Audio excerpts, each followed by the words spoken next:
안녕하세요. 오늘 디톡스에 참석해 주신 여러분 반갑습니다. 저는 오늘 진행을 맡은 LGCNS SCM 이노베이션 사업 담당을 맡고 있는 조우민관 상무입니다. 작년 4월 디톡스를 통해 불확실성 시대를 돌파할 AI 기술과 수학적 최적화 솔루션을 소개드린 이후 1년 만에 인사드립니다. 저는 물동, 물류, 구매로 구성되는 공급망 운영 지원 시스템과 에이전틱 AI, 생성형 AI, 수학적 최적화 등 AX 기술을 접목한 새로운 서비스 오프닝으로 고객의 SCM 경쟁력 제고에 집중하고 있습니다. 오늘 진행하는 월간 디톡스에서는 생존을 위한 디지털 공급망 실행 전략을 주제로 여러분과 이야기 나누고자 합니다. 오늘 정말 많은 분들이 저희 디톡스에 관심 가져주시고 참여해 주셨는데요. 우선 감사의 말씀을 드리겠습니다. 바쁘신 가운데 시간을 내어 참여하신 만큼 공급망 운영의 패러다임 전환에 대비해 어떤 일들을 어떻게 해야 하는지에 대해 인사이트를 얻어가셨으면 좋겠습니다. 디톡스를 들으시면서 궁금한 내용을 채팅창에 남겨주시면 저희가 최대한 답변을 드리겠습니다. 오늘은 두 개의 세션을 구성했습니다. 첫 번째 세션에서는 공급망 전문가를 모시고 예측 불가능한 초불확실성 시대에 과연 우리 기업들이 어떻게 회복 탄력성을 높이고 공급망 위기를 기회로 바꿀 수 있을지 심도 있게 이야기를 나눠보겠습니다. 이어서 두 번째 세션에서는 빠르게 진화하는 디지털 AI 기술이 어떻게 공급망에 적용되고 있는지 살펴볼 텐데요. 단순히 효율을 높이는 것을 넘어 어떻게 지속 가능한 가치를 창출하고 강력한 실행력을 확보할 수 있을지 구체적인 사례를 통해 살펴보겠습니다. 먼저 오늘 저와 함께 첫 번째 세션을 함께 해주실 연세대학교 정병도 교수님을 소개해드리겠습니다. 안녕하세요, 교수님. 네, 안녕하세요. LGCNS 디톡스에 초대해 주셔서 감사합니다. 저는 연세대학교 산업공학과 가치사슬 경유연구실에서 불확실한 환경에서의 최적화, 스마트 팩토리, 스마트 SCM을 주제로 가르치고 있는 정병도 교수입니다. 오늘 웨비나에 참여해 주신 많은 분들께도 감사드리고 의미 있는 시간 되시기를 기원합니다. 교수님의 연구 분야를 보니 오늘 우리가 다룰 초불확실성 시대의 공급망과 정말 딱 맞는 분을 모셨다는 생각이 듭니다.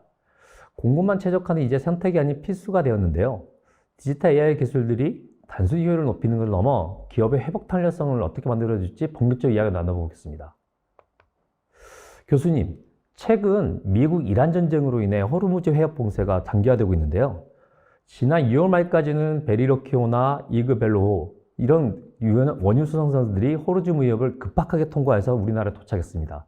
그런데 3월 1일 이란의 봉쇄선 이후에는 통행량이 일평균 130척에서 한두 척 급감했죠. 이런 상황은 예측을 잘한다고 해서 해결될 문제가 아닐 것 같은데요. 기업의 공급망 운영은 어떻게 대응하는 것이 좋을까요? 네, 말씀하신 대로 통행량이 1% 수준 이하로 급락했다는 것은 공급망의 완전한 단절을 의미합니다. 2021년에는 수에즈 운하에서 컨테이너선이 좌초되어 약 일주일간 세계 물류 대란이 있었는데요. 그래도 이때는 아프리카 희망봉을 우회하거나 대륙 횡단 철도를 활용하는 우회 전략이 가능했었습니다. 이번 호르무즈 해협 봉쇄는 전 세계의 원유 물동량의 20% 이상을 담당하는 통로가 막히면서 원유 수급에 상당한 차질이 발생하였고, 이로 인해 국제 유가가 배럴당 $100 이상으로 급등하게 되었습니다. 하지만 진짜 문제는 원유가 비싸다라는 사실보다 원유에서 나오는 다음 단계가 끊겼다는 점입니다. 원유에서 나오는 다음 단계가 끊겼다는 게 어떤 의미인지 조금 더 구체적으로 설명해 줄 수 있을까요? 네, 지금 화면에서 보시는 내용으로 설명드리겠습니다. 원유 수요는 크게 변화가 없는데 호르무즈 해협 봉쇄로 공급량이 급감한 상황인데요.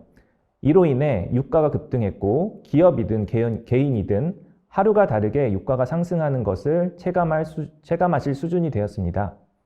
일례로 운송업체 입장에서는 유가가 급등함에 따라 운송 물량이 일정 수준으로 유지됨에도 불구하고 수익이 나지 않는 구조로 변화하고 있습니다. 또한 항공기 유류할증료 상승률이 5에서 7배로 상당히 부담되는 수준으로 급등하였습니다. 더 안 좋은 소식은 5월 13일 현재까지도 호르무즈 해협은 봉쇄 중인 관계로 전 세계 원유 비축량이 계속 줄어들고 있다는 것입니다. 글로벌 투자은행 모건 스탠리에 따르면 세계 원유 재고가 지난 3월 1일부터 4월 25일까지 하루 평균 약 480만 배럴씩 감소했다고 추산했습니다. 미국 역시 전략 비축률을 포함한 원유 재고가 최근 4주 연속 감소했다고 하는데요.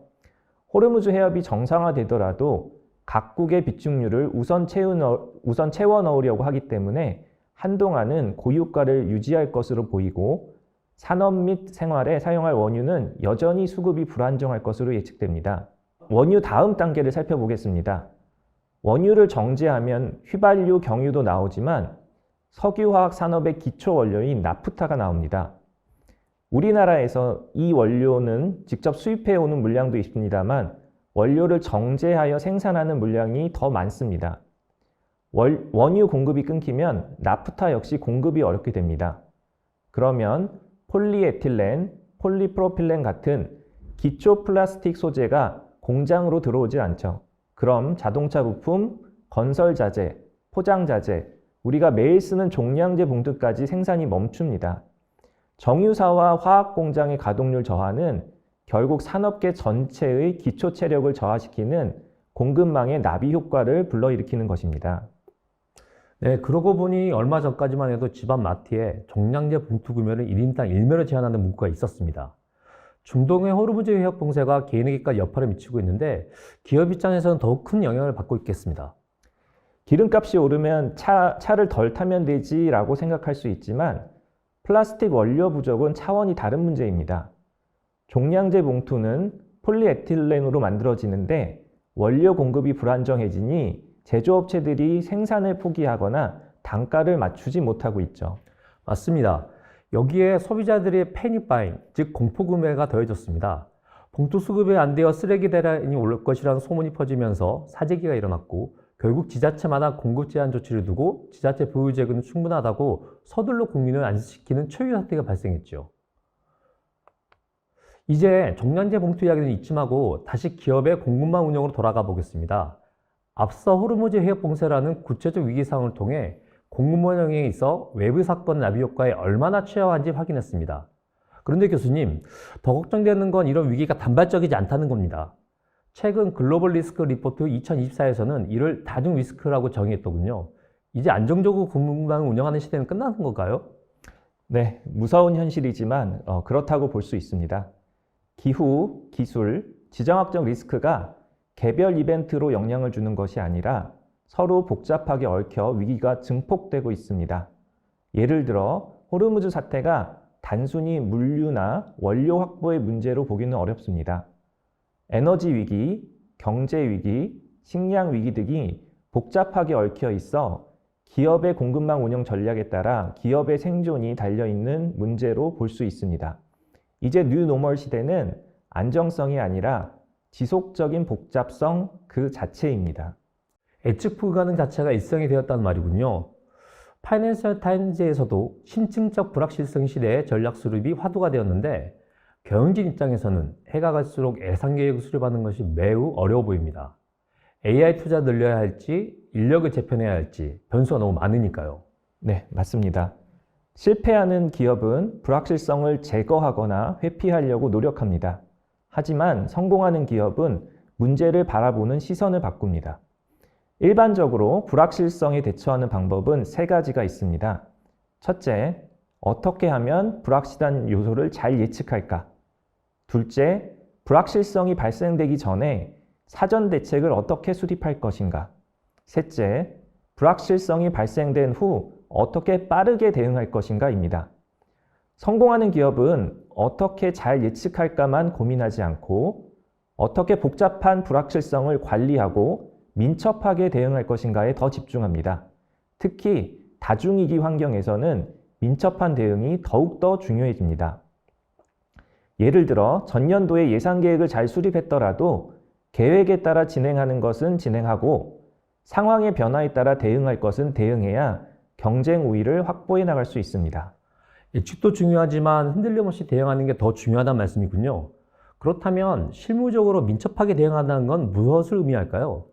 예전에는 중앙에서 모든 것을 관리하고 통제했다고 하면 이제는 달라야 합니다. 디지털, AI 기술은 공급망 곳곳에 자율성을 부여합니다.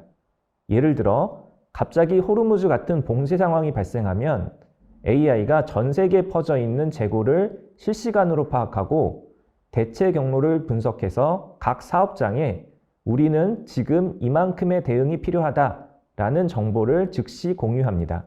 의사결정의 속도가 달라지는 거죠. 데이터를 잘 활용하지 못하는 기업은 깜깜이 경험을 하지만 디지털 AI 기술을 잘 활용한 기업은 사전에 리스크를 예측하고 경로를 수정한다는 거군요. 네, 정확합니다. 진정한 실행력은 데이터에서 나옵니다.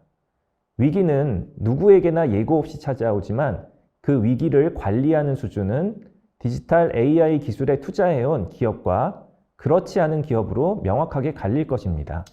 결론적으로 디지털과 AI 전환은 기술 도입에 그치지 않고 리스크가 현실화되었을 때 조직 전체가 동시 한 방향으로 움직이게 하는 신경망을 갖추는 거군요. 네, 바로 그 점입니다. 조직 전체가 리스크를 센싱하고 AI가 제안한 대안을 바탕으로 신속하게 액션을 취하는 것, 이것이 복잡성 시대를 돌파할 수 있는 대안이라고 생각합니다. 하루가 멀다 하고 변화하는 환경에 맞추어서 자원을 배분할 수 있는 유연한 실행력을 확보하는 것이야말로 미래를 준비하는 기업의 핵심 전략으로 볼 수 있습니다. 오늘 말씀을 들으니 결국 기업의 미래는 얼마나 정확하게 예측하느냐가 아니라 얼마나 신속하게 복잡성을 이해하고 대응하냐에 달려있다는 점이 매우 분명해집니다. 경영진들이 왜 지금 당장 디지털 공급망에 투자해야 하는지 명해지네요. 마지막으로 최근 SCM 동향이나 전망에 대해 말씀해 주시면 감사하겠습니다. 네, 몇 년 전에 유럽연합에서는 인더스트리 5.0을 발표했습니다. 인더스트리 5.0에서는 인간 중심적인 접근, 지속 가능한 접근, 위기에 대한 회복 탄력적 접근을 강조하고 있습니다. 앞서 이야기 나눈 다중위기에서의 공급망 회복 탄력성과 더불어 피지컬 AI 발전으로 인해 사람과 AI가 공급망에서 어떻게 공존할 수 있는지에 대한 연구가 빠르게 확대되고 있다고 말씀드릴 수 있으며 저도 이러한 분야에서 많은 연구를 진행하고 있습니다. 앞으로도 연구하신 내용이 기업에서도 활발히 활용될 수 있도록 많은 인사이트 부탁드리겠습니다. 교수님, 바쁘신 가운데 시간 내주셔서 감사드립니다. 네, SCM 전문가로 초대해 주셔서 감사합니다. 우리나라 공급망 운영 수준을 한 단계 높일 수 있도록 기업에서 활용할 수 있는 실용적인 연구와 함께 현장에서 바로 활용할 수 있는 SCM 전문가 양성에 힘쓰도록 하겠습니다. 네, 감사합니다. 네, 참석자 여러분, 첫 번째 세션은 여기서 마무리하도록 하겠습니다. 잠시 자리 정비 후 두 번째 세션을 시작하겠습니다.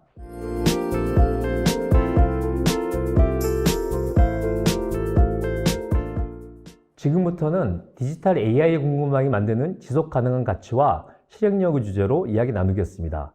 이번 세션은 저희 담당 내 정원철 팀장님과 함께 진행합니다. 안녕하세요. 소개 부탁드립니다. 안녕하세요. 저는 SCM 사업 이노베이션 팀 정원철 팀장입니다.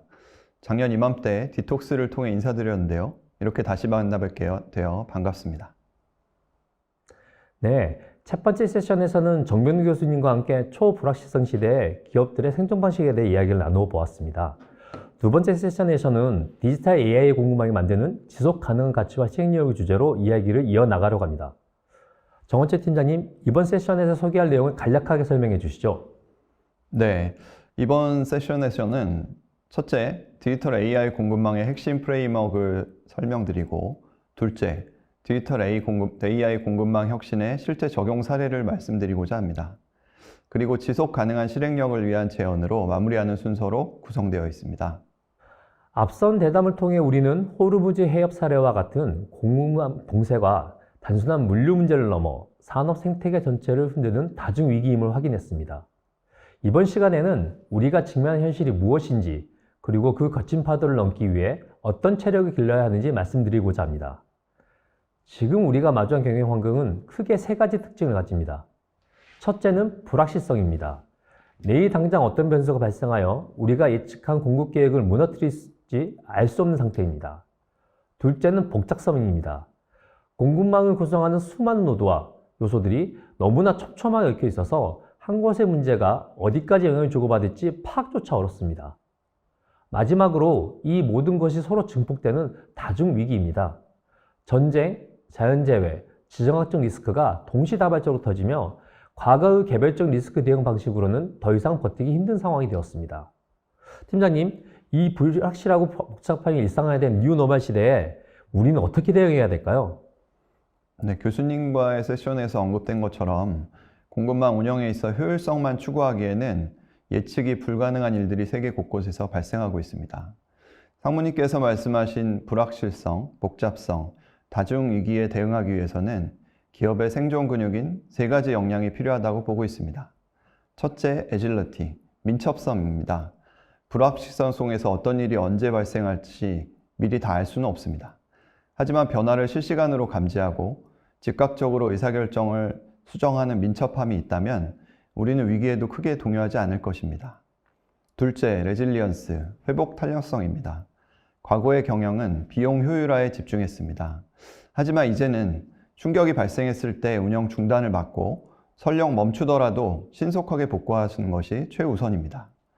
때로는 비용을 희생하더라도 이 탄탄한 복원력을 확보하는 것이 기업 생존의 핵심 전략입니다. 한 예로 어떠한 사유로 선박 운송이 지연될 때 고객과 약속한 납기일을 우선적으로 지키기 위해서 항공운송 혹은 철도운송을 신속히 전환하는 사례가 이에 해당될 것입니다. 물론 자주 반복되면 안 되겠지만 말이죠. 셋째, Sustainability, 지속 가능성입니다.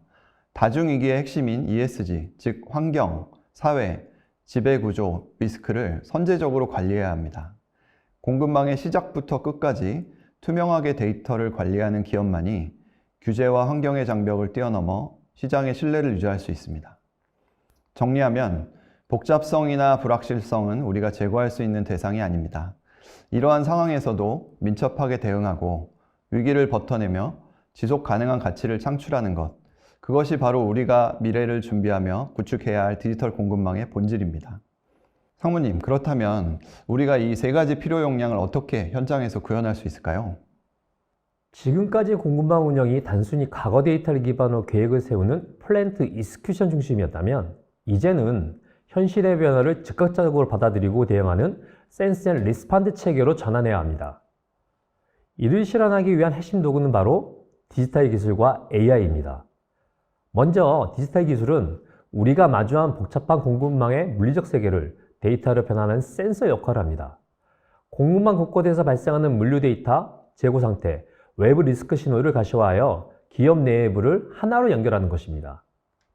다음으로 AI는 이렇게 수집된 방대한 데이터를 분석하는 두뇌입니다. 데이터가 많으면 많을수록 이를 분석하고 신속하게 의사결정하기에는 한계가 있습니다. 이때 AI는 위기 발생 시 우리가 취할 수 있는 최적의 시나리오를 즉각적으로 도출할 수 있습니다. 데이터가 흐르는 혈관과 그 흐름을 통해 명확한 지시를 내리는 두뇌가 결합될 때 비로소 역량이 완성될 수 있습니다. 상무님 말씀을 정리하면 애질리티, 레질리언스, 서스테이너빌리티는 디지털 기술 없이는 구현하기 어려운 목표가 되겠네요. 디지털 기술을 통해 공급망의 가시성을 확보하고 이벤트를 센싱할 때 민첩성이 확보될 수 있고 AI를 통해 수많은 시나리오를 시뮬레이션하고 최적의 안을 선택할 때 회복 탄력성이 확보되겠군요. 데이터의 투명성과 적시성을 통해 ESG 리스크를 선제적으로 대응할 때 지속 가능성을 달성할 수 있겠군요. 앞서 우리는 디지털 AI가 공급망의 두뇌와 혈관 역할을 한다고 말씀드렸습니다. 이번에는 현실과 가상세계가 융합된 차세대 자율형 공급망이 어떤 모습으로 구성되는지 말씀드리고자 합니다. 먼저 현실 세계에서 벌어지는 일들과 그로 인해 생겨나는 데이터들이 5G, IoT와 같은 네트워크를 통해 가상의 세계로 전달됩니다. 이는 디지털 트윈으로 구현되어 현실 세계를 그대로 복제한 가상 환경이 만들어지고 데이터, 업무 플랫폼을 통해 엔드-투-엔드 공급망 정보를 하나로 통합하게 됩니다. 그리고 SCM 분야의 전문 지식을 학습한 버티컬 AI 모델이 현장의 변화를 감지하고 스스로 필요한 의사결정 수행 및 지원하게 됩니다. 그리고 이렇게 의사결정된 사항을 생산, 운송, 물류창고 등 공급망 현장 상황에 맞게 유연하게 실행하는 피지컬 AI로 구성되는 자율형 공급망이 운영되게 됩니다. 쉽게 말해 우리가 잠든 사이에도 가상의 공급망은 수많은 시나리오를 생성하여 수행하고 현실의 물리적 공급망은 AI의 재현에 따라 가장 안정적인 실행을 이어가는 구조입니다. 네, 가상과 현실이 융합된 자율형 플랫폼에 대해서 아주 쉽게 설명을 해주셨는데요. 공급망 운영에 있어서 데이터와 AI가 적용된 사례를 궁금하실 것 같아 지금부터는 LG CNS가 직접 현장에 적용했거나 적용하고 있는 사례를 6가지 정도 소개해 드리고자 합니다. 첫 번째 사례로는 머신러닝 기반의 수요 예측입니다. 공급망 관리는 수요 예측부터 시작합니다. 디맨드 플래너라는 업무 담당자가 미래에 판매할 제품 수량을 예측합니다. 많은 회사에서는 과거의 판매 실적과 디맨드 플래너의 직감이 결합되어 수요 예측을 진행하고 있습니다. 이로 인해 디맨드 플래너에 대한 의존성이 높고 그 역량에 따라서 품질이 균일하지 못한 점이 있었습니다. 이러한 문제를 해결하는 방법으로 머신러닝 기반의 수요 예측 시스템을 구축하였습니다. 수요 예측과 관련된 데이터를 취합, 정비, 분석, 학습하는 플랫폼을 구축하였고 주요 구성 요소는 다음과 같습니다. 첫째, 데이터 파이프라인을 통해 내 외부에 파편화된 데이터들을 확보합니다. 단순히 과거 판매 실적뿐만이 아니라 시장 동향, 가격 정책, 프로모션 같은 계획 정보까지 활용합니다. 이때 이상치는 제거하고 예측력을 높이는 핵심 변수를 생성합니다. 둘째, 알고리즘 학습입니다. 전처리된 데이터를 기반으로 다양한 알고리즘으로 결과를 산출해내고 가장 최적의 모델을 찾아내는 과정을 거칩니다. 셋째, 최적의 알고리즘을 기반으로 미래의 수요를 예측합니다. 이렇게 산출된 수요 예측 데이터를 사람이 최종 검토하여 수요 예측 값을 확정합니다. 이러한 수요 예측 플랫폼을 활용하게 되면 디맨드 플래너는 더 이상 엑셀과 많은 시간을 보내는 대신에 다양한 시나리오를 검토하고 어떤 판매 전략을 수립하고 실행할 건가에 집중할 수 있게 됩니다. 머신러닝 수요 예측 진행 단계를 조금 더 자세히 설명드리겠습니다. 우선 수요 예측에 영향을 주는 데이터를 확보해야 합니다. 본 사례의 경우는 셀아웃 수요 예측을 위해서 6가지, 셀인 수요 예측을 위해서 4가지 피처를 선정하였습니다. 물론 이들 피처 외에 수요 예측에 영향을 주는 인자가 더 있을 수 있지만 영향도가 약하거나 데이터를 구할 수 없는 것들은 과감하게 제외하였습니다. 두 번째, 제품별 특성을 감안해야 합니다. 신제품이나 단종 제품의 경우는 꾸준히 잘 팔리는 제품하고는 수요의 패턴이 다를 수밖에 없습니다. 이들 모델을 어떻게 구분할 것인지 클러스터링 등 데이터 분석을 통해 제품군을 구분하는 작업이 필요합니다. 세 번째, 수요 예측의 인풋 데이터가 준비되었다면 이를 학습하고 비교하고 예측할 수 있는 플랫폼을 구성해야 합니다. 수많은 데이터를 분석하고 학습하기 위해 클라우드를 활용하고 다양한 알고리즘의 결과를 비교하기 위한 환경이 필요합니다. 또한 머신러닝 기반의 결과를 유관 시스템으로 연계하는 것까지 필요합니다. 다음으로는 머신러닝 수요 예측을 적용한 결과에 대해 간략히 설명드리겠습니다. 주요 고객의 수요 예측 방식에 따른 정확도를 비교해 보았습니다. 그래프에서 보시는 가장 좌측이 사람이 기존에 예측했던 데이터이고 그 다음에 전체 제품에 대한 머신러닝 수요 예측 결과입니다. 그 다음 붉은색으로 표시된 것이 일반적으로 많이 팔리는 노멀 모델에 대한 결과인데요. 주요 고객 대상으로 기존에 사람이 예측한 것 대비 향상된 결과를 얻을 수 있었습니다. 머신러닝 기반의 수요 예측이 무조건 좋은 결과를 도출하는구나 라고 생각하실 수도 있으나 이는 사람이 실력이 부족했을 가능성보다는 필요한 데이터가 제때 확보되지 못해서일 수 있습니다. 그리고 담당자가 관리하는 제품 수가 너무 많은 경우는 모든 제품에 대해 똑같은 가중치로 신경을 쓰지 못하는 사유도 있습니다. 그럼에도 불구하고 이 적용 사례에 성과가 있었는데요. 디맨드 플래너가 자주 교체되는 해외 법인의 경우는 수요 예측 노하우가 전수되기가 어려운 관계로 수요 예측 적확도가 낮았습니다만 머신러닝 기반 수요 예측 도입 이후에는 신규 디맨드 플래너의 경우 시스템에서 추천한 값을 그대로 사용함으로써 일정 수준 이상의 예측 정확도를 확보할 수 있었습니다. 참고로 머신러닝 기반의 수요 예측 결과는 최종적으로 디맨드 플래너의 확인을 거쳐서 수량을 확정하게 됩니다. 지금까지 머신러닝 기반의 수요 예측 플랫폼 적용 사례를 소개해드렸는데요. 수요 예측을 위한 데이터 확보 및 준비 수준, 데이터를 학습하고 예측하는 플랫폼 구축, 예측 결과를 분석하고 판단하는 담당자의 역량이 다 함께 확보되어야 좋은 결과를 얻을 수가 있습니다. 다음은 기업 가치를 결정짓는 새로운 기준 ESG에 대해 설명드리고자 합니다.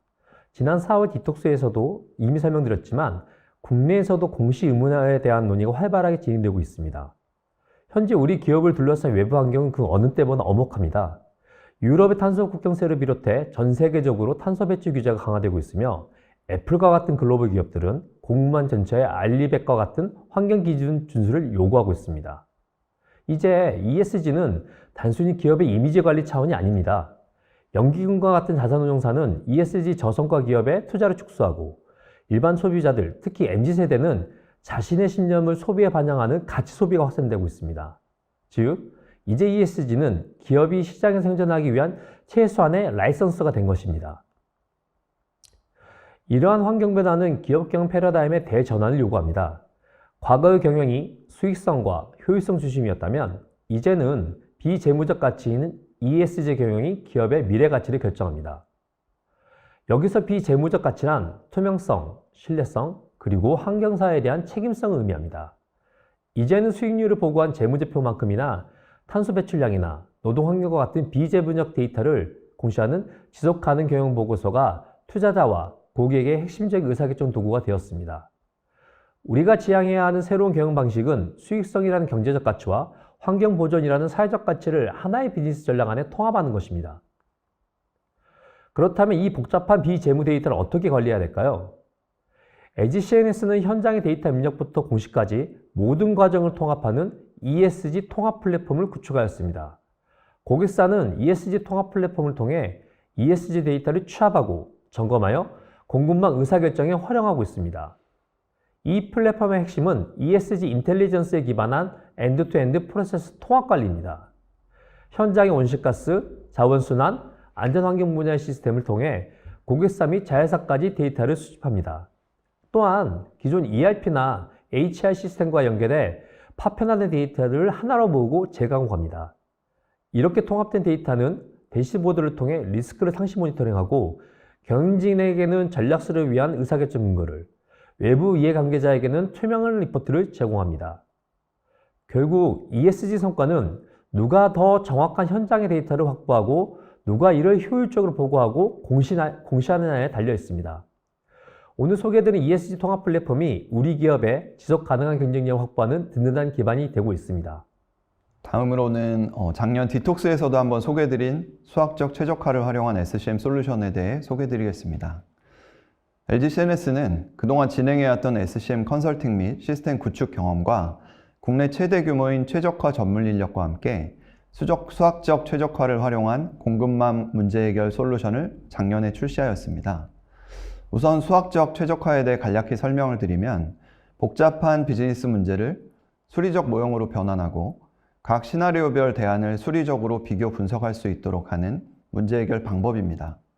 예를 들어 제한된 자원 하에서 어떤 제품을 얼마나 생산해야 최대 매출을 낼 수 있을지와 같은 문제를 수식으로 정의하고 제약 조건을 설정해 최적의 해를 도출할 수 있습니다. 이러한 방식은 단순한 경험이나 직관에 의존하는 것이 아니라 정량적인 분석을 통해 가장 합리적인 결정을 내릴 수 있도록 지원합니다. 고객 상황에 필요한 솔루션을 필요한 만큼 사용하실 수 있도록 SaaS 기반으로 개발하였고 공급망 내 문제 해결을 세련된 방법으로 해결한다는 의미로 SCM Able이라고 명명하였습니다. 작년에는 재고 최적화, 구매 최적화, 거점 최적화 등 6개의 서비스로 시작하였고 올해 초까지 2차원 커팅 최적화, 라우트 최적화를 추가해서 총 8개의 서비스가 제공되고 있습니다. 작년에 한번 설명드린 내용이라서 좀 더 자세한 내용을 원하시는 분께서는 25년 4월 디톡스 자료를 참고하시거나 상담 신청을 해주시면 연락드리도록 하겠습니다. 다음은 AI를 활용한 SCM 솔루션에 대해 소개해드리겠습니다.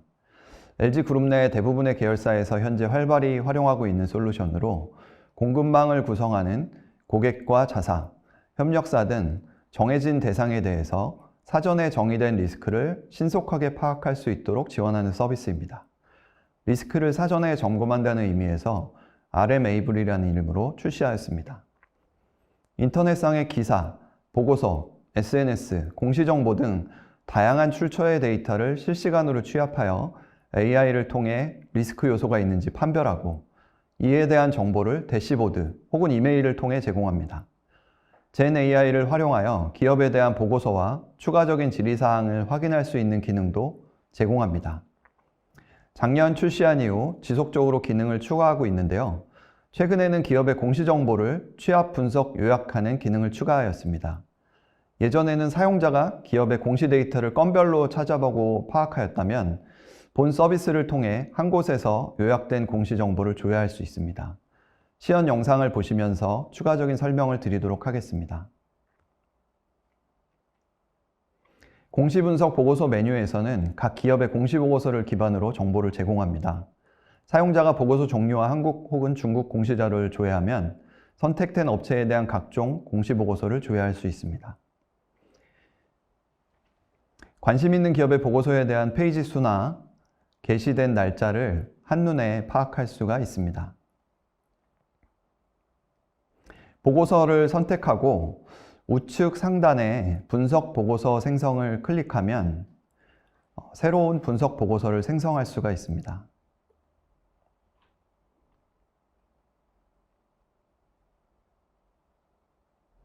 네, 다음으로 보고서 관리 메뉴에 들어가 보면 방금 전 실행한 해당 기업에 대한 분석 보고서를 작성 중임을 알 수 있습니다. 작업이 완료되면 in progress 상태에서 complete 상태로 바뀌게 됩니다. 이미 생성이 완료된 보고서를 선택하면 공시보고서에 포함된 내용을 요약하여 제공합니다. 개요 탭에서는 회사의 주요 사업 내용이 요약되어 있습니다. 구매 전략 탭에서는 회사의 다양한 구매 전략에 대해 요약된 정보를 확인하실 수 있습니다. 자회사 탭을 통해 자회사의 주요 정보를 확인해 볼 수도 있고요. 재무 탭에서는 요약된 형태로 주요 재무 정보를 확인할 수 있습니다. 지금 생성된 요약 보고서를 별도로 저장할 수 있는 기능도 있습니다. 공시보고서 원문을 확인하고 싶은 경우 열기 버튼을 통해 조회할 수 있습니다. 이와 같이 기존의 다트나 CN인포 같이 공시보고서 제공 사이트를 접속해서 개별 보고서를 조회하는 방식에서 RMAV를 통해 관심기업의 공시보고서를 한눈에 볼 수 있는 방식으로 변경되어 업무 생산성이 상당 부분 향상되었습니다. 다음으로 디지털 트윈과 AI가 결합된 사례를 소개해 드리겠습니다. 디지털 트윈과 AI가 단순히 정보를 보여주는 단계를 넘어 공장을 스스로 제어하는 자율 운영의 시대로 나아가고 있습니다. 기술적 관점에서 디지털 트윈이 어떻게 발전하며 궁극적인 무인 자율 운영으로 어떻게 향하는지 그 로드맵을 짚어보겠습니다. 디지털 트윈의 발전은 크게 4단계로 구분됩니다. 첫째, 모니터링 단계입니다. 설비와 공정의 데이터를 가상세계에서 1대1로 시각화해 현 상황을 파악합니다. 둘째, 가상검증 단계입니다. 현실에 적용하기 전 가상환경에서 사전검증을 통해 시행착오를 줄입니다. 이때는 반영 과정이 수동입니다. 셋째, 최적화 및 예측 단계입니다. 연속적으로 데이터를 학습하며 공정 조건이나 설비 상태를 최적화하거나 에지 보전 모델을 적용합니다. 이때부터는 AI가 판단을 지원하고 결과가 자동으로 반영되기 시작합니다. 마지막은 무의 자율 운영 단계입니다. 가상과 현실이 완전히 융합되어 AI가 스스로 판단하고 시스템을 제어합니다. 인간의 개입 없이도 최적의 생산 효율을 스스로 유지하는 것이죠. 이러한 자율 운영을 가능하게 하는 핵심 성공 유형은 무엇일까요? 첫째, 공정 내의 모든 데이터를 대용량으로 처리할 수 있는 데이터 플랫폼입니다. 둘째, 고속 무선 네트워크와 클라우드 컴퓨팅이 뒷받침되어야 합니다. 셋째, AI 학습을 위해 설비와 공정을 표준 모델로 가상화하고 필요시 가상 데이터를 생성해 시뮬레이션 할 수 있는 환경이 필요합니다. 넷째, AI 모델 그 자체입니다. 품질 예측, 설비, 에지 보전 등 각 공정에 최적화된 모델이 탑재되어야만 현실과 가상세계의 융합이 완성됩니다. 정리하자면 디지털 트윈은 이제 특정 설비를 보는 눈을 넘어 공장 전체의 생산을 운영 지휘하는 핵심 두뇌가 되고 있습니다. 단위 설비에서 라인, 공장, 더 나아가 글로벌 통합 운영까지 이런 과정을 거치며 어떠한 환경에서도 멈추지 않는 초효율적인 자율 운영 체계로 발전해 나갈 것입니다. 상무님이 설명하신 디지털 트윈이 공장의 두뇌라면 그 두뇌가 실제로 손과 발을 움직여 현장을 제어하는 피지컬 AI에 대해 말씀드리고자 합니다. 피지컬 AI는 물리적인 세계를 인지하고 판단하며 실시간으로 제어하는 지능형 로보틱스의 결정체입니다. 그 발전 과정을 3단계로 나누어 보면 우리가 지향해야 할 미래가 명확해집니다. 첫째로 자동화 단계는 AGV나 고정식 로봇 같이 정해진 규칙 내에서만 움직이는 것을 의미합니다. 둘째로 자율화 단계입니다. 여기서부터는 소프트웨어의 역할이 커집니다. 스스로 공간을 인지하고 위험을 회피하며 주행하는 AMR이 대표적입니다. 비전 AI가 결합되어 주변의 사물을 인지하고 로봇 군집 전체의 경로를 최적화하는 단계까지 발전했습니다. 셋째로 우리가 지향하는 지능화 단계, 즉 진정한 피지컬 AI의 시대입니다. 로봇이 단순히 인지하는 것을 넘어 이해하고 추론하고 동작합니다. 시각, 공각, 언어는 물론이고 물리적 법칙까지 고려한 멀티모달 상황 인지가 핵심입니다. 예를 들어 로봇이 새로운 환경을 마주했을 때 그 공간의 의미를 이해하고 해야 할 동작을 스스로 추론합니다. 복잡한 로봇 관절을 실시간으로 제어하여 이전에 학습하지 않은 새로운 작업까지 수행해내는 능력입니다. VLA라 불리는 비전, 랭귀지, 액션 모델이 결합되어서 실시간으로 상황을 인지하고 즉각적인 판단을 내리는 것. 이것이 바로 자동화로 시작하여 지능화로 완성되는 지점입니다. 정리하자면 우리는 이제 정해진 일만 잘하는 로봇을 넘어서 현장의 상황을 이해하고 스스로 문제를 해결하는 로봇으로 발전하고 있습니다. 피지컬 AI는 우리의 제조 현장을 고정된 레이아웃에서 자유롭고 유연한 생산 공간으로 탈바꿈시킬 것입니다. LG CNS에서도 피지컬 AI를 포함하여 로봇의 동작을 훈련시키고 다양한 형태의 로봇을 통합 모니터링하기 위한 플랫폼을 개발하여 활용하고 있습니다. 여러분들도 아시다시피 이제 AI 기술의 발전은 단순한 자동화를 넘어 자율성의 시대로 진입했습니다. 구체적으로 살펴보면 우리가 사용하던 기본적 AI는 정보 검색이나 질의응답 혹은 정해진 규칙에 따른 명령 수행이 중심이었습니다. 즉 인간이 하나하나 구체적 지시를 내리고 시스템이 정해진 로직 안에서 움직이기 때문에 작업 범위가 제한적이었습니다. 하지만 이제 소개해드릴 에이전틱 AI는 한 단계 더 발전된 형태입니다. 이 기술은 스스로 목표를 설정하고 그 목표를 달성하기 위해 스스로 계획을 세웁니다. 만약 실행 도중 변수가 발생하면 자율적으로 판단하여 수행하는 순서를 수정하기도 합니다. 이를 가능하게 하는 구성 요소는 크게 4가지입니다. 첫째, 더 정교해진 LLM이 토대가 됩니다. 둘째, AI가 외부의 다양한 데이터와 도구를 활용하기 위한 다이나믹 도구들이 있습니다. 셋째, 복잡한 업무를 분담해서 처리하는 서버 에이전트들이 있으며 마지막으로 과거의 경험을 기억하고 학습하는 메모리까지 결합되어 있습니다. 결론적으로 에이전틱 AI는 단순히 답변해주는 AI가 아니라 인간이 목표를 입력하면 스스로 생각하고 도구와 데이터를 조합하여 결과를 만들어내는 일하는 주체라고 이해하시면 됩니다. 이것이 데이터 중심의 디지털 전환에서 지능 중심의 자율응용으로 넘어가는 AI 기술의 핵심이라 할 수 있습니다. 그렇다면 이런 강력한 에이전틱 AI를 기업 업무 현장에서 어떻게 적용할 수 있을까요? 가장 먼저 고려해야 할 대상은 워크플로우가 명확하면서도 단순한 반복적인 업무입니다. 예를 들어 구매부서의 하드급 관리, 개발 구매 영역의 소모품 발주처럼 프로세스가 정해져 있고 관련 데이터를 검토해야 하는 소위 단순하지만 처리 시간이 많이 소요되는 업무들이 있습니다. 이런 업무들이 에이전틱 AI가 가장 빠르게 확실하게 효율을 가져다 줄 수 있는 대상입니다. 두 번째로는 24시간 상시 모니터링이 필요한 업무입니다. 우리가 잡는 사이에도 공급망은 돌아가고 있고 물류센터에서는 실시간으로 데이터가 발생합니다. 영업이나 마케팅 현장에서 예기치 못한 이슈가 튀어나올 때 사람이 즉각 대응하지 못하는 공맥을 에이전틱 AI가 24시간 동안 상당 부분 업무를 처리할 수 있습니다. 우리는 이 방향성에 맞춰 구매, 생산, 영업, 물류, 마케팅, 심지어 경영관리와 인상 영역에 이르기까지 에이전틱 AI를 적용할 수 있는 케이스를 검토하고 선별하여 단계적으로 적용해 가고 있습니다. 단순히 업무를 건건히 처리하는 단계를 넘어 우리의 업무의 워크플로우를 에이전틱 AI가 스스로 관리하게 만드는 것이 목표입니다. 어떤 작업을 AI에게 맡기고 어떤 작업을 우리 구성원이 고도화할 것인가를 고민하는 것이 바로 미래 경쟁력을 결정짓는 기준이 될 것입니다. 이처럼 우리는 명확하고 효율적 업무부터 단계적으로 에이전틱 AI를 적용하여 궁극적으로는 조직 전체의 업무가 자율적으로 수행되는 지능형 조직으로 재편하고자 노력하고 있습니다. 이제 가장 중요한 에이전틱 AI가 실제 어떻게 작동하는지 그 프로세스를 말씀드리겠습니다. 슬라이드에서 1번부터 7번까지 순서로 데이터가 어떻게 흐르고 AI가 어떻게 일을 처리하는지 알 수 있습니다. 먼저 사용자가 UI를 통해 자연어로 질의를 입력하면 슈퍼 에이전트가 호출하게 됩니다. 호출된 슈퍼 에이전트는 LLM을 활용하여 사용자의 질문에서 맥락을 파악합니다. LLM을 통해 사용자의 의도가 파악되면 수행해야 할 세부 업무 성격에 맞는 각각의 업무 전용 에이전트를 호출합니다. 예를 들어 구매 영역의 다양한 업무 중 소모품 발주 에이전트나 하드급 관리 에이전트가 호출의 대상이 됩니다. 5번째 소모품 발주 에이전트는 LLM을 통해 추가적인 맥락을 파악하고 벡터 DB에 포함된 데이터를 확인합니다. 여섯 번째, 선택된 에이전트를 통해 적합한 REST API를 호출하여 레거시 시스템에서 데이터를 가져오거나 시스템 기능을 수행합니다. 여기서 매우 중요한 기술적 요소가 모델 컨텍스트 프로토콜인 MCP입니다. 이는 외부 시스템과 데이터를 연결하는 표준 프로토콜로 AI가 어떤 레거시 시스템에서 어떤 데이터를 호출할지 결정합니다. 마지막 실행 단계로 관련 시스템의 처리 결과를 종합하여 사용자에게 최종 답변 생성에 제공하게 됩니다.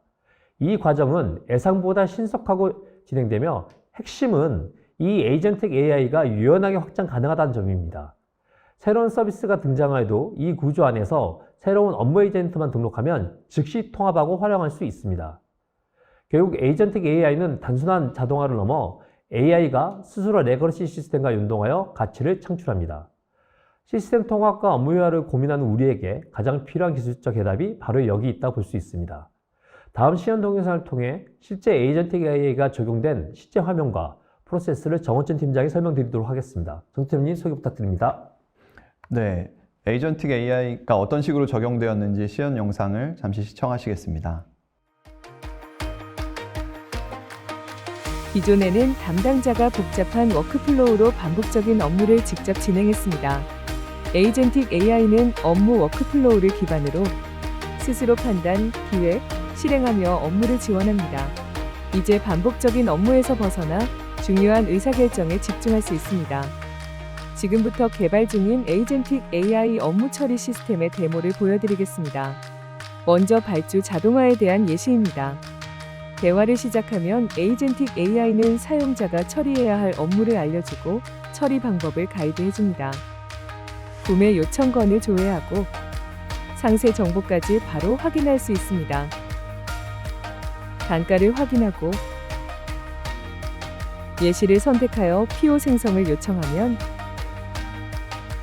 에이전틱 AI는 목표를 인식하고 업무를 수행하기 위한 리즈닝 과정을 진행합니다. 요청 부품 세부 내역을 확인 후 발주 품위를 진행하면 단계별로 PO를 생성하고 생성된 품위서의 단가 검증까지 한 번에 가능합니다. 그리고 생성된 품위서는 링크를 통해 구매 시스템으로 자동 연결해줍니다. 다음은 하도급 단가 품의 점검입니다. 하도급 단가 품의 내역에서 품위서를 조회하고 간단하게 품위서 내용을 확인하거나 상세하게 검토하여 가이드라인 위반 사항을 찾고 필요한 조치 사항까지 한 번에 확인할 수 있습니다. 기존 사람이 찾고 수행하는 업무가 여러 AI 에이전트를 통해 개선되었습니다. 앞으로는 대화창을 통한 기본적인 질의응답 중심의 운영에서 에이전틱 AI가 프로세스를 이해하고 필요한 업무 단계를 능동적으로 안내할 수 있도록 개발이 진행되고 있습니다. 네, 에이전틱 AI가 적용된 사례를 보니 현재 진행 중인 디톡스도 언젠가는 에이전틱 AI를 통해 자료를 만들고 방송 송출까지 할 수 있지 않을까라는 상상을 해봅니다.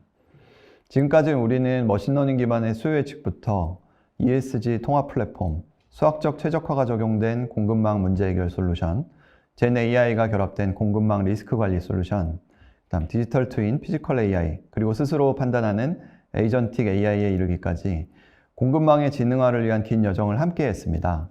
이 모든 기술은 결국 하나의 지점으로 향하고 있습니다.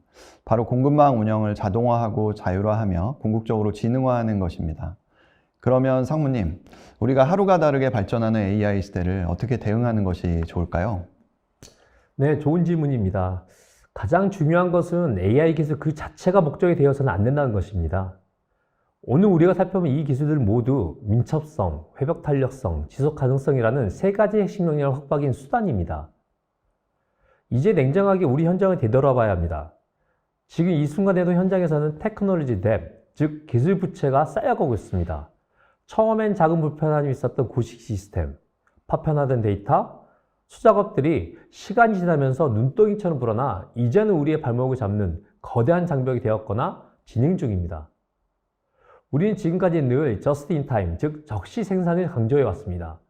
하지만 초불확실성과 복잡성이 일상화된 지금 과거의 공급망 운영 방식은 더 이상 통하기가 어렵습니다. 기술 부채를 방치한 채 경쟁사들이 디지털 전환을 완성하는 것을 지켜만 보고 있다면 우리는 결국 이 시대의 뒤처짐이라는 혹독한 대가만이 기다리고 있을 것입니다. 경쟁은 하루가 다르게 격화되고 있고 기술적 격차는 한 번 벌어지면 메우기가 매우 불가능합니다. 그렇다면 우리의 골든타임은 언제일까요? 예상하는 대로 바로 지금입니다. 우리는 앞서 논의한 수많은 AI 기술을 단순히 보유하는 것에 그치지 않고 이를 우리 비즈니스 프로세스에 얼마나 적시에 습득하고 내재화하느냐에 따라 승패가 갈릴 것입니다. 지금 당장 해야 할 일은 명확합니다. 첫째, 우리 공급망의 복잡성을 가시화해야 합니다. 둘째, 데이터 기반의 센싱 앤 리스판딩 체계를 구축해야 됩니다.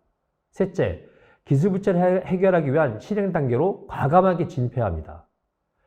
기술 부채를 제거하고 경쟁 우위를 선점하는 것, 이것이 오늘 디톡스의 가장 중요한 핵심 메시지 중 하나가 아닐까 싶습니다. 오늘 나눈 디지털 AI 적용 사례들이 여러분의 현장에서 단순한 이론이 아니라 실제적인 성과로 나타나길 기대합니다. 우리의 공급망 운영 방식이 시장에서 대체 불가능한 경쟁력을 갖추는 그날까지 AGCNS가 지원하겠습니다. 디톡스를 등록하시면서 다양한 사전 질문들을 주셨는데요. 그 중에 많은 분들이 질문하신 공통적인 내용을 포함하여 몇 가지 선정해 답변드리고자 합니다. 그럼 먼저 첫 번째 질문부터 함께 보시겠습니다. 해외 조달 자재가 많은 기업에서 질문을 주셨습니다. 수입 자재의 출발부터 입고까지 실시간으로 추적할 수 있는 공급망 관제센터를 구축하여 지연 발생 시 즉각 대응할 수 있는 체계가 있을지 궁금합니다. 이에 대해 어떤 답변을 주실 수 있을까, 정 팀장님? 네, 자재 조달 담당자의 질문으로 생각이 되고요. 수입 자재의 경우는 조달 리드 타임이 짧게는 며칠에서 길게는 몇 달이 소요되는 경우가 있습니다. 거래 조건에 따라서 다를 수는 있지만 일반적으로 자재 구입 비용에 물류비까지 포함되어 있는 경우 약속된 시간에 납품할 의무는 공급사에 있습니다. 다만 발주사 입장에서도 언제 입고될지 모니터링이 필요하고 일반적으로는 공급사에 문의하여 정보를 제공받고 있을 겁니다. 수출입 화물의 국제운송의 경우는 포워더를 통해 거래가 이루어지는데요. 규모가 큰 대형 포워더 업체는 공급망 관제센터를 별도로 운영해서 운송 현황 및 운송 리스크를 화주사에 제공하고 있습니다. 규모가 작은 포워더는 이러한 서비스 제공이 제한적일 수밖에 없는데요.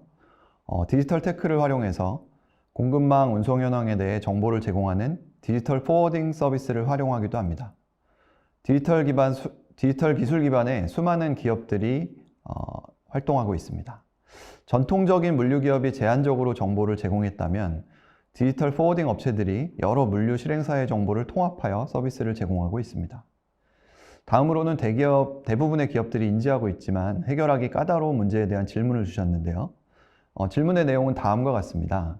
공급망 운영을 최적화하기 위해서는 데이터 드리븐 디시전이 중요하다고 생각이 드는데 이 중에서 트랜잭션 데이터 관리가 잘 되지 않는 상황, 즉 데이터 생성 주체에게 입력을 강요하기 어려운 상황에서 공급망 최적화를 위한 실질적인 방법이 무엇이 있을까요? 라는 질문입니다.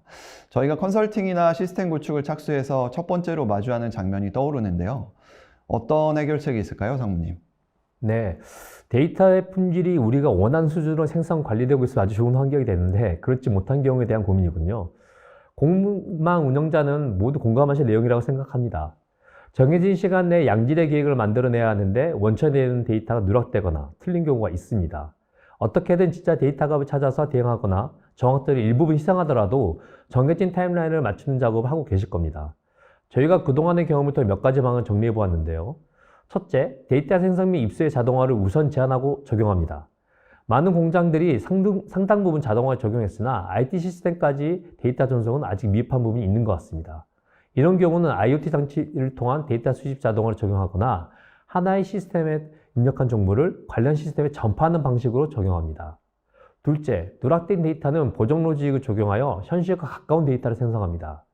이 경우는 조심스럽게 적용해야 되는데요. 누락된 데이터에 대한 로직이 명확하거나 정확도가 높지 않아도 되는 경우에 적용할 수 있습니다. 최근 들어 AI를 활용한 사례, 특히 머신러닝을 활용하여 SCM 기준 정보를 과거 시적 기반으로 추천해주는 방법도 적용할 수 있습니다. 머지않은 미래에는 데이터 품질에 대한 점검 및 보정을 AI 도움을 받거나 AI 스스로 실행하는 시대가 펼쳐질 것으로 예상됩니다.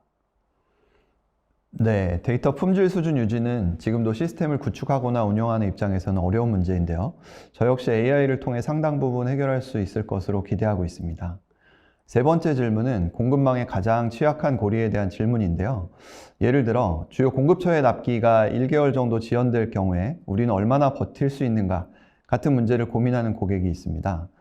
공급망 운영관리자가 가장 많이 들을 수 있는 질문일 텐데요. 상무님, 이를 위한 해결 방법은 어떤 것들이 있을까요? 예, 좋은 질문입니다. SCM 시스템을 통해 계획을 수립한 담당자 입장에서 경영진의 다양한 질문에 대응해야 하는 경우가 많습니다. 전통적인 SCM 시스템은 정해진 타임라인과 스케줄에 따라서 계획을 수립하고 그 계획대로 실행한 체계로 운영되고 있습니다. 하지만 앞선 시간에 말씀드린 바와 같이 다중위기의 시대, 위기가 일상화된 지금은 한 번 정해진 계획으로 장기간 운영하기에는 환경 변화에 신속하게 대응하지 못한다는 한계가 있습니다. 그래서 글로벌 SCM 전문 솔루션들은 와디프 시뮬레이션 기능을 제공하고 있습니다. 이를 통해 수요 정보, 기준 정보, 캐파 및 제약 정보들을 변경해가며 그 결과가 어떻게 변하는지 신속하게 점검 및 확인해 볼 수 있습니다. 저희 에지CNS는 전문 솔루션 업체뿐만 아니라 자사의 수학적 최적화 전문 조직과 협업하여 와디프 시뮬레이션을 포함한 SCM 시스템을 고객의 환경에 적합한 형태로 컨설팅하고 구축하는 서비스를 제공하고 있습니다. 네, 자세한 설명 감사합니다, 상무님. 공급망 운영에 적용된 디지털 기술과 AI에 대해 이야기를 나누다 보니까 어느덧 마무리할 시간이 왔습니다. 오늘 소개해드린 내용에 대해서 랩업 부탁드립니다. 네.